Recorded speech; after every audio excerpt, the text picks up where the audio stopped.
All right, thank you so much for joining in this specific section. And as you know that we have already delivered the first part of the lecture relating to job analysis. I have told you the different terms involved and what's the process of that. And I have already taught you the concept and the basics of job analysis. Okay. So this is going to be the part second for the topic of job analysis. And this is very important as well.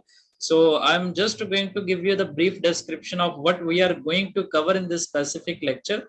So there shall be the process of job analysis in detail. I have just talked about some few brief figures right now, but now we shall be going through the detailed process of how the job analysis is done. And after that, we shall segment the job analysis and we shall try to understand about the description of the job and specification of a specific job. And finally, I shall be teaching you relating to new terms which have been added, which is nowadays being widely used in each and every corporation.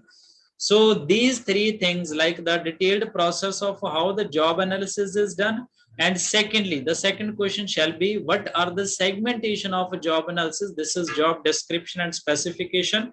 And finally, what are the new terms involved in the job analysis nowadays in the corporate world or corporate era?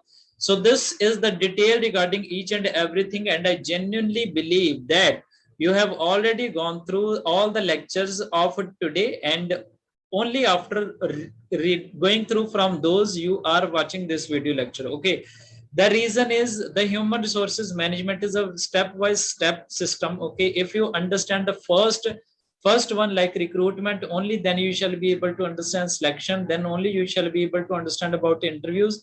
So you should go in a step-by-step manner. I've taught you regarding job description, then job analysis, its methods, its approaches. This is going to be important and the next step in that series. So I have already given you the description regarding that, and I hope you would have understood what we have for you in this specific lecture.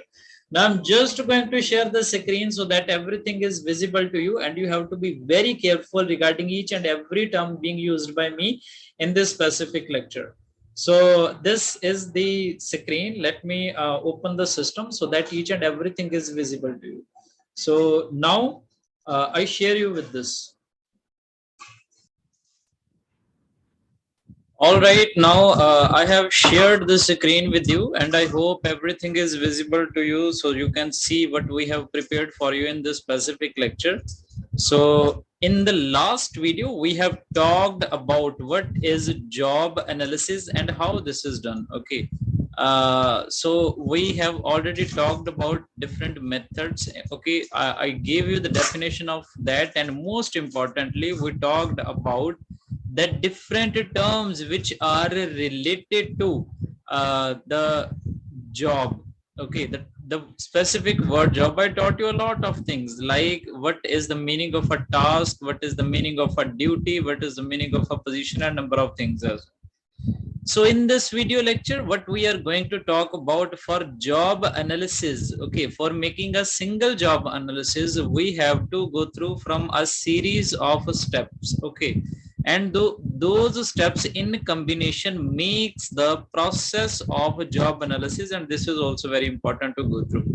So in this video lecture, first of all, we are going to cover what is the process of job analysis, so that we analyze each and every job in the organization in a way that creating or making new jobs or designing new jobs becomes very easy for us. After that, we shall be talking about different segments of a job analysis. In the previous video, I have already taught you regarding different segments.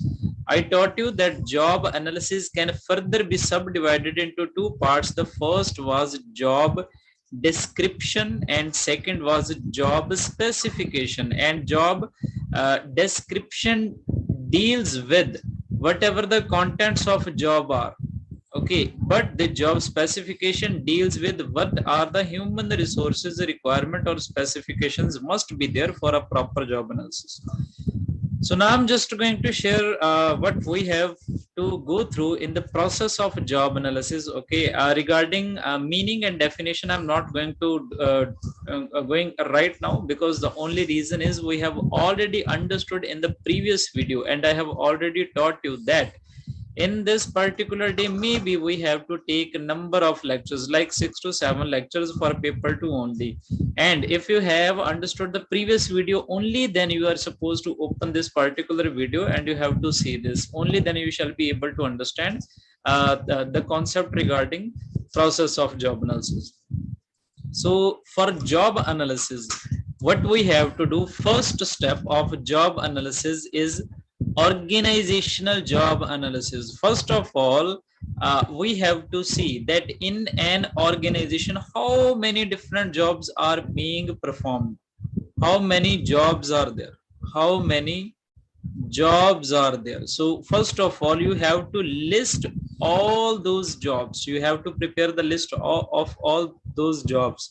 Okay, so there can be the supervisor. After there can be the subordinates. There can be subordinates, and after that there can be foremans. Then there can be the workers. Okay, there can be anyone. Okay, so they are performing the different jobs. So what does first step, this is organizational job analysis, what does it says?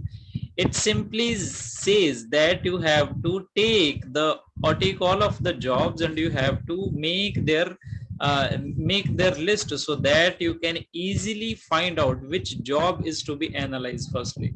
So job analysis begin with obtaining pertaining information about job or jobs. Okay, such information can be had by dividing background information in various forms, such as organization charts. You can see organization charts. You can see what are the different jobs performed in a specific organization. So this is the first step in which the overall listing is done for all the jobs performed, and these are listed individually. Okay, so these are listed individually. So these can be easily bifurcated, so that the more information can be obtained from these.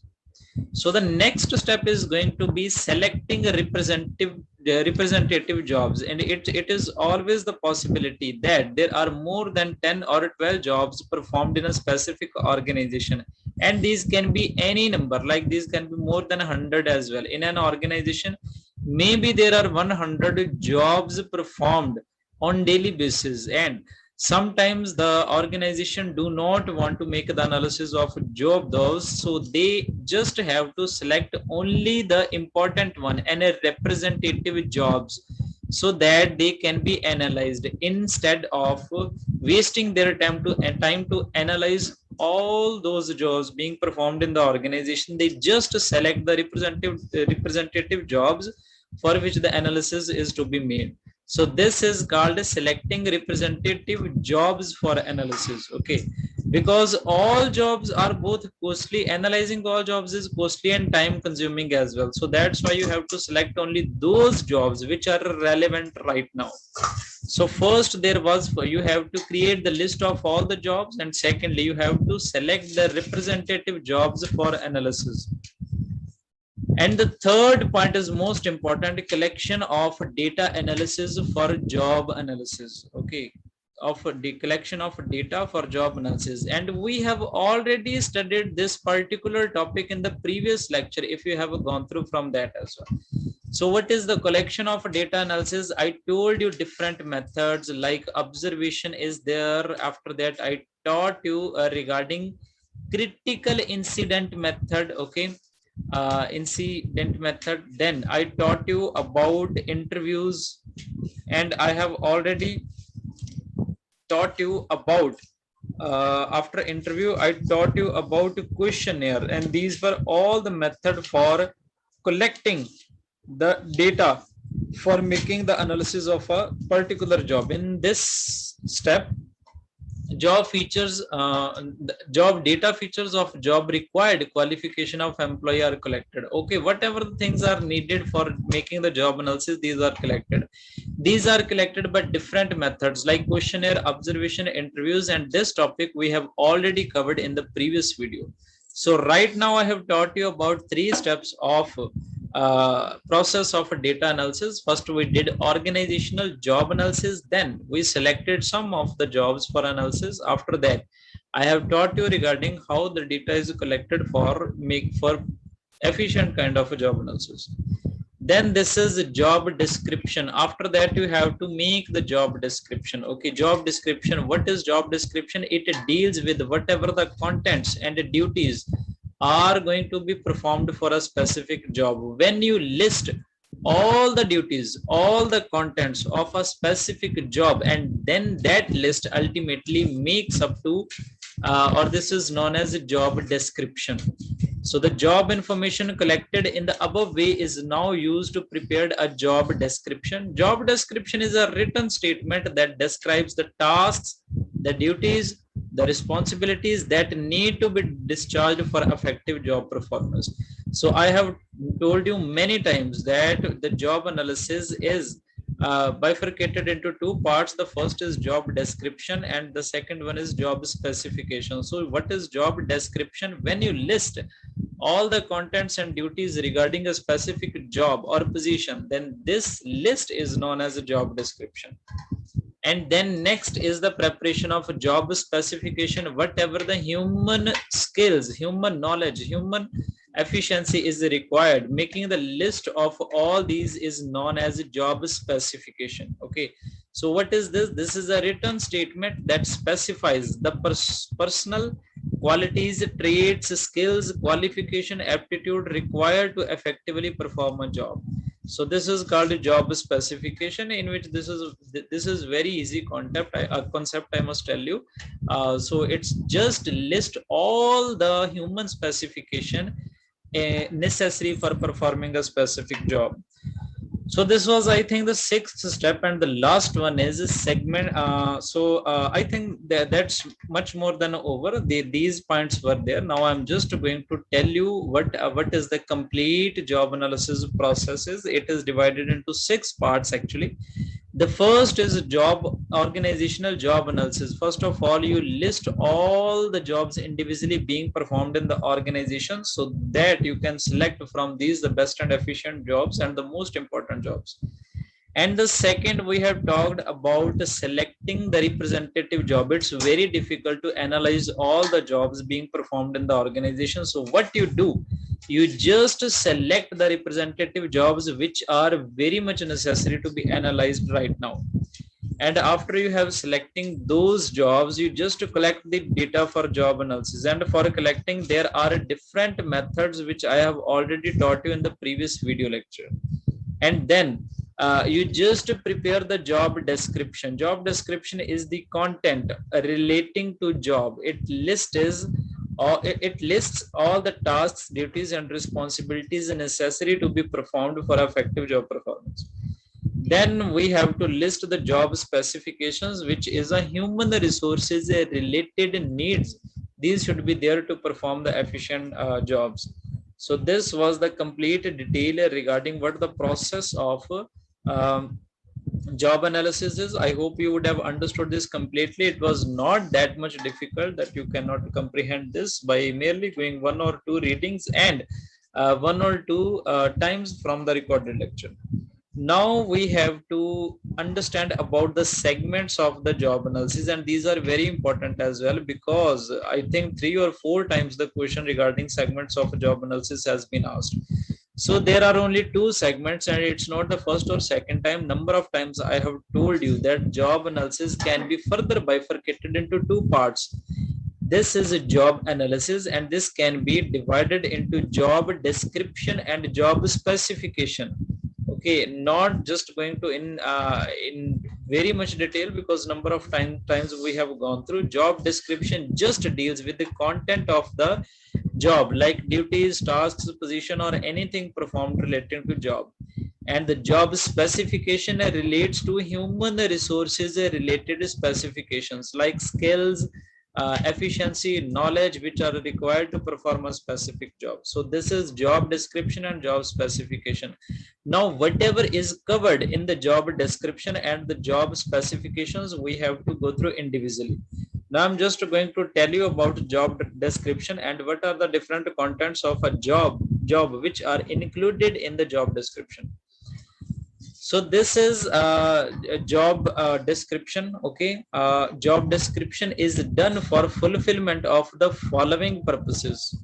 So now we have to understand why this is done. Okay, why job description is done. Job description is done first of all for better classification of jobs, so that we can differentiate between job A, job B, job C, job D.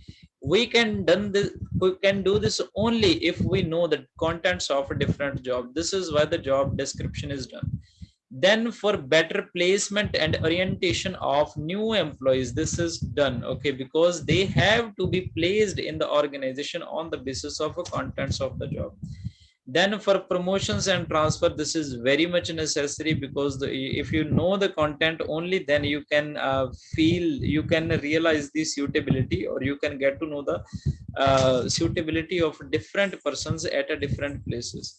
Then outlining for career path, if you are making the career path or succession planning for your employees, then job description is very necessary. You have to differentiate between different jobs. Then this is also done for developing work standards, because if you know the contents of different jobs, only then you can think about what further can be done for improvement in the different jobs. Okay, so it is said that for developing the work standard also the job description is done. Then counseling of employees. For counseling of employees, it is also necessary, because the manager can interview in a better way only if he knows the description of all the jobs, and the list of all the description of a specific job are placed in the table of him, so that he can go through him and he can interview the employees, counsel the employees very easily. Then a delimitation of authority. If you know the content of the job, only then you can assign the authority and responsibility to your employees, because if you provide them the complete autonomy or complete freedom of doing work, then maybe they are not working their job properly. So if you know the content only on the basis of a content of a specific jobs, you can delimit or you can limitize the authority of your employees. So these were some of the basic and major reason why the job description is done, which is most important part of a job analysis. So now we have to move further. We have to talk about why job specification is done. Okay, job specification is done for the following major purposes. So why this is done? This is going to be the next topic for this video lecture. So as we have gone through why the job description is done, now we have to understand why job specification is done. First of all, I've already told you, just have to take into mind that job specification is the human resources specifications, human resources specification or requirement to perform a specific kind of job. So why job specification is done? First of all, for personal planning, then for performance appraisal, how they have performed, then for hiring new employees, this is necessary. For training and development, if you know the skill of your existing person, only then you can better train them.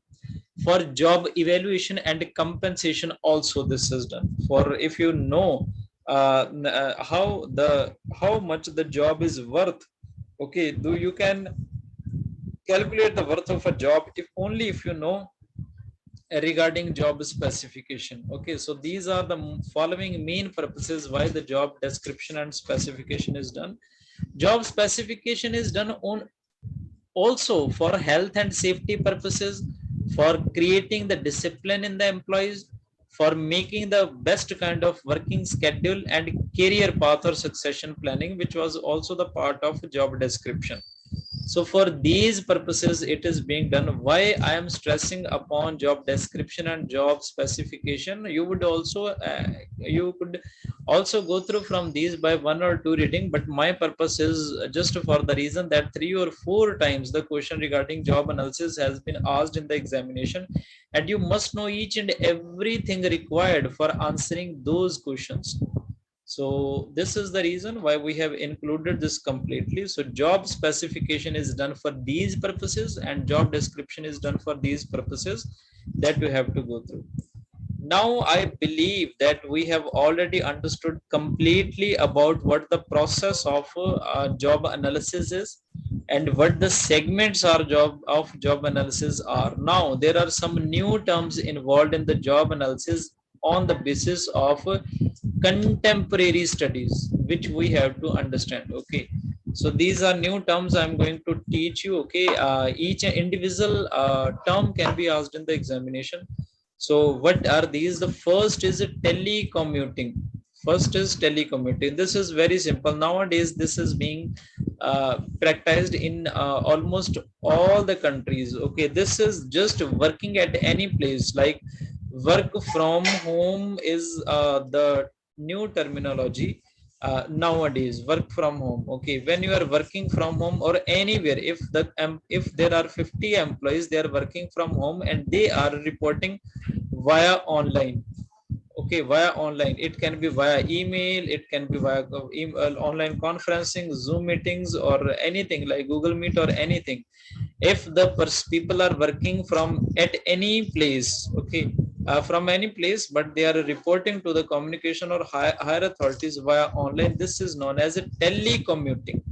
That means working at any place and coordinating and reporting the work via online. So this is telecommuting. So now we move to the next one. This is ergonomics. What is this? Okay, this is just you have to design the job in a way that it becomes very much convenient for the employee who is going to perform that. Okay, you have to design it in a way so that it becomes convenient to perform. This is known as ergonomics. This means designing the job workstations facilities according to employees physical, social and psychological conveniences. So this is regarding ergonomics, which we have to understand. Then we move further. This is the third one. This is empowerment. This is just delegating the authority or providing the autonomy proportionate to what should be there as per the practices of the organization. So that just means delegating authority, providing skill to carry out higher level jobs. This is called empowerment. A worker is working and after critically analyzing his ways of job, he is performing well, then he can be given some higher level jobs as well on the basis of the skills he is holding right now. So this is known as empowering your employees or empowerment of your employees. So this was the third one. The fourth one is flexi time, which is a very burning contemporary term. This is just you can. It's not that the job should be 9 to 5 nowadays. Whenever the employee is feeling that he is that this time is convenient and comfortable for him to work. Okay, so instead of just burdenizing him for a specific timing, he can be given the option of a flexi time, and his salaries and remunerations can be adjusted according to this situation. Now you would have heard the name of this name very much in the present era. Like guest faculty system is there in the colleges, so they are hired on the basis of a lecture. So they just come into the colleges whenever they have their lecture, and after immediately after finishing their lecture, they just leave the college. So this is called system of a flexi time. That means allowing employees to work at a different timings within the firm's need. So this is called the system of a flexi time, when they do not have to sit for continuously 7 to 8 hours, but they have to come and work only at the time assigned to them on the basis of the contract of employment. So this is flexi time. And I think this is the last one. Okay, so this is flexi work. So what is this? Flexi work is very simple. As the flexi time is there, in the same way flexi work is there. There is an employee, so it can happen that he possessive number of skills to perform different job. He can perform job A as well, job B as well, job C as well, job D as well. Then he can be given option to perform any job at per his convenience. If he after 2 hours, if he feels some kind of boredom or bore in performing job B, then he should be given option to perform job B as well, then job C as well, job D as well. And his salaries and contract of employment can be molded on in this manner. So this is a program that allows flexibility in handling type of work in various departments of the organization in a systematic way by the employee during his tenure of employment in the organization. So in the different departments, he can be given the different jobs on the basis of skills he is holding right now. So this is called the concept of flexi work. So this was the new and burning content. Then I hope you would have understood what we taught you in this specific lecture. We have already gone through from the process of job analysis, which was the first step was organizational job analysis, complete enlistment of the jobs, then selecting only the representative jobs. Then I taught you regarding how the data is collected, which was also covered in the previous lecture. Then we did about how to prepare the job description and job specification as well, which was the final point in the process of job analysis. Then we talked about how many different segments of job analysis are. I taught you about job description, then job specification is there. Okay, then I taught you regarding why this is done. Okay, um, what are the purpose of creating the job description and the job specification as well. And finally, I made you aware with some of the burning and contemporary terms regarding the job analysis. These were telecommuting, then ergonomics, then empowerment, then flexi time and flexi work as well. So I hope these three topics are completely covered to you right now, and you would have enjoyed this lecture a lot. The next lecture shall be taken exactly at 10 minutes from now onwards. Then its topic shall be shall has details regarding the topic of that lecture have already been intimated to you by WhatsApp. So we just meet after 10 minutes. So thank you so much for joining me in this particular lecture.